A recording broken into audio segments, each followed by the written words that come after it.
Olá, tudo bem? Eu sou Priscila de Sá, especialista em liderança feminina e sim, vocês venceram. Eu vou ter que falar de assédio sexual. Estou estreando hoje a ampulheta de 10 minutos que eu comprei. Uma das minhas resoluções de 2018. E é o seguinte, eu não vou gastar mais do que 10 minutos falando de algum assunto que me entristece. Eu não vou gastar mais do que 10 minutos brava com alguém. Eu não vou gastar mais do que 10 minutos reclamando de alguma coisa. Então, esse vídeo, pode ter certeza, é para oferecer respostas às principais perguntas que as pessoas têm feito nas redes sociais, para mim, na conversa à boca pequena, nos pequenos grupos, na sala, quando tá tudo desligado e quando as pessoas se sentem perdidas sem saber como reagir nessas novas relações dos novos tempos. Valendo? Valendo! A primeira pergunta que as pessoas me fazem em relação a assédio sexual é: Priscila, paquerar virou assédio da noite pro dia? Não, gente. Paquerar sempre foi paquerar e assédio sempre foi assédio. Os dois, tanto a paquera quanto o assédio, são formas de investida. A diferença tá numa palavrinha mágica, que é consenso. E não, quem cala não consente, não. Muitas vezes quem cala tá morrendo de medo.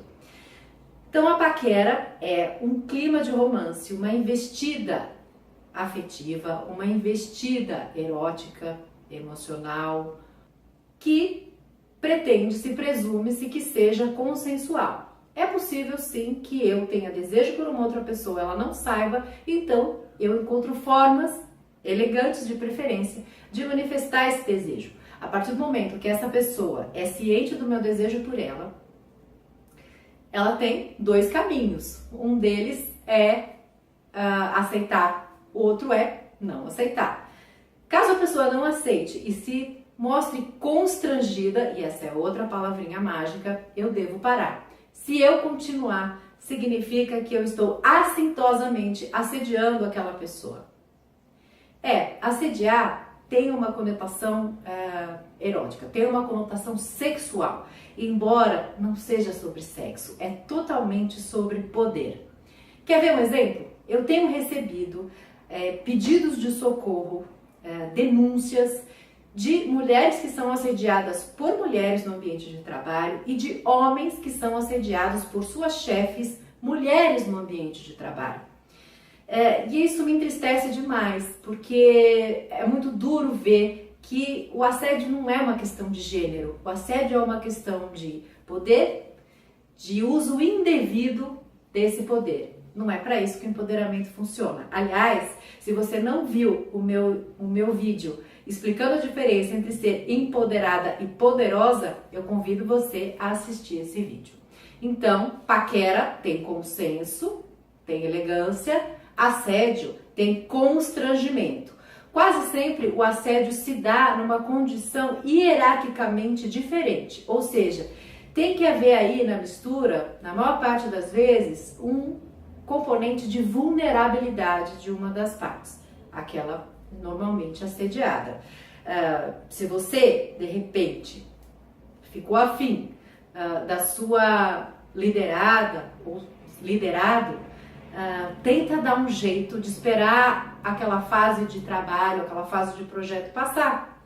Tenta dar um jeito de separar as coisas, procura o RH, procura o compliance da sua empresa, enfim, tenta fazer as coisas da maneira mais correta, ética e as claras possível, para não correr o risco de ser mal interpretado ou mal interpretada, porque hoje em dia ninguém mais vai dar moleza para assediador, não. Segunda pergunta eu já respondi, assédio é uma questão de gênero? Não, não tem nada a ver com guerra dos sexos, não tem nada a ver com guerra, gente. Aliás, não tem nada a ver contra americanas contra francesas, tá? Não tem nada a ver com feminazi contra mulheres normais, não tem nada a ver com homens contra mulheres, mimizentas contra não mimizentas, mulheres de direita contra mulheres de esquerda. Essa discussão toda está vindo à tona por quê? Porque o papel e o lugar da mulher mudaram. E num sistema onde impera a igualdade, não existe mais espaço para relações de opressão. Durante muito tempo as mulheres aceitaram, quietas, em sua maioria, serem assediadas, mas isso não é normal, isso não é saudável para ninguém. Aliás, isso é bem libertador se você é homem e já se viu forçado em algum momento provar sua macheza e geralmente dando em cima de alguma mulher. Acho que isso faz sentido para você. Vários movimentos, não só de empoderamento feminino, como de descoberta e despertar do novo homem, da nova masculinidade, da nova macheza, estão surgindo por aí. E eu convido você a dar uma olhadinha, uma pesquisada no Google, porque tem muita iniciativa interessante. Se você está perdido nessas novas regras de convivência entre os gêneros, entre as pessoas, na sociedade, ok? Terceira pergunta, essa é muito capciosa, porque ela revela falta de sororidade, quer ver? A pergunta é a seguinte: existe um perfil preferencial de vítima de assédio?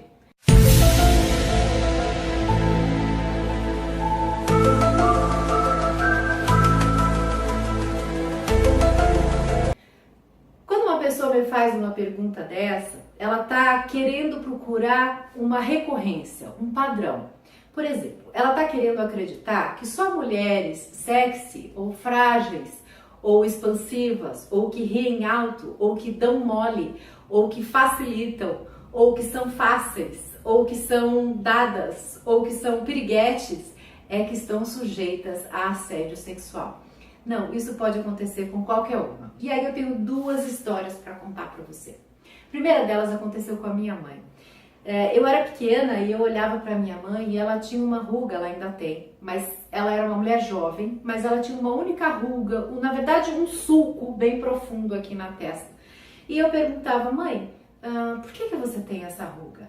E ela falava assim, é porque quando eu era moça, eu andava na rua séria para os homens me respeitarem. E muitas vezes eu fiquei pensando e me questionando, menina, se quando eu crescesse, eu também ia ter que ter aquela ruga para poder ser respeitada. É muito triste você imaginar que alguém precisa mudar o seu semblante para poder ter respeito nos ambientes públicos. E isso começou a acontecer com a minha mãe a partir de um momento em que ela, no transporte público, eu não estou falando de ônibus nem de metrô, eu estou falando de bonde, portanto, tempos priscaseras, literalmente. Um dia ela desceu do bonde e percebeu que a saia estava molhada. Não preciso dizer para você o que foi, né? E ela chorou, desesperada, e esse choro não foi de ódio do agressor, do assediador. Esse choro foi de culpa, de achar que de alguma maneira a saia dela podia estar justa demais. Se você é mulher, já passou por alguma situação parecida, tenha certeza.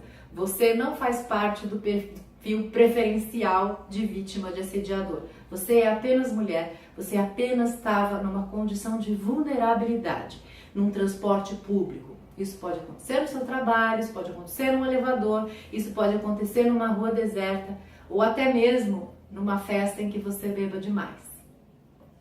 A outra história aconteceu comigo, tá? Corta para os anos 2000, eu estava voltando de uma viagem da Europa para o Brasil e sentou um senhorzinho do meu lado e aquele senhorzinho muito simpático começou a puxar papo, pediu ajuda para preencher isso, preencher aquilo, não sei o quê. E eu tenho essa cara de boa moça, né, que tem paciência, psicóloga, todo mundo gosta de conversar, eu dou uma certa atenção. Num dado momento, depois de servido o jantar, uma tacinha de vinho, o velhote perguntou: debaixo da sua cobertinha ou da minha?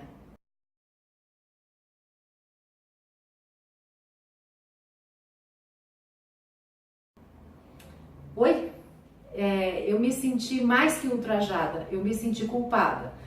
Porque toda brasileira é puta? Porque provavelmente ele fez isso com outras mulheres brasileiras na mesma situação e funcionou? E um detalhe, agravante. Antes ele fazia assim questão de mostrar o maço de dinheiro que ele tinha no bolso da calça, né? Aquele tanto de euro. E aí que eu entendi as duas coisas. É muito triste isso. Naquele momento eu fiquei com raiva de ser brasileira, eu fiquei com raiva de ser mulher e era o sentimento errado, não era aquele sentimento que eu tinha que ter. Eu era vítima simplesmente por ser mulher, simplesmente por estar numa condição de vulnerabilidade. Então não existe um perfil preferencial. Não tente se culpar e não tente, principalmente, culpar outra mulher. Não tente culpar outro homem que de repente está reclamando de assédio porque ele é gay, ou porque ele é tímido, ou porque ele é virgão. Pare de tentar atribuir razões comportamentais para as pessoas serem assediadas. O assédio é culpa única e exclusivamente do assediador, que é um inseguro, que é um babaca, que é um sem noção e que não está preparado para ter poder. 5, 4, 3, 2, 1. Estourei o tempo. Vou botar de novo. Espero que a Gabi, na edição, consiga resolver isso e fazer com que a ampulheta dê 10 minutos certinho meu vídeo editado. Pergunta número 4. Por que é tão difícil para gerações mais velhas reconhecer o assédio? Gente, a gente tem que entender, e mais que entender, compreender o que é contexto histórico. Durante muitos anos, a mulher foi colocada propositalmente numa condição de objeto, numa condição de fragilidade, até mesmo numa condição de endeusamento. Sendo menos humanas, nós temos menos direitos, nós temos menos desejos. E um lado da moeda é a opressão. E se um lado da moeda é a opressão, o outro lado dessa moeda é o endeusamento. Deve ser muito complicado para essas mulheres de uma geração mais avançada, para os homens também, que triunfaram, que tiveram sucesso justamente às custas do endeusamento, ou seja, o lado bonitinho da moeda da opressão. Eu consigo compreender a fala de alguém que fala que as mulheres deveriam ser assediadas pelo menos 3 vezes por semana. Eu consigo entender, porque se essas mulheres que triunfaram com o endeusamento, que é o outro lado da moeda da opressão, olharem para a própria história delas, 80% do que elas consideram romance e glamour, na verdade, foi abuso e objetificação. É muito triste você olhar para sua história e tudo que parece glória, ser cantada por um magnata, ser a musa inspiradora de um grande estilista, tudo isso, na verdade, significar que você foi tratada como um objeto o tempo inteiro. Objeto de prazer, objeto de lucro, objeto de status.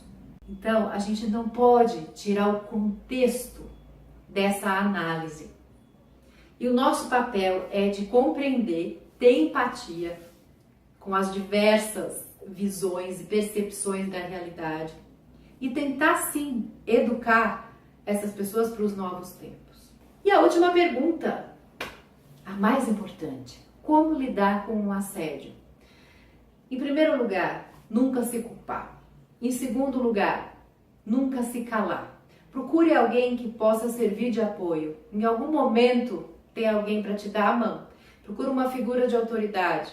Talvez esteja só você e o assediador, e ele seja mais forte ou mais poderoso que você.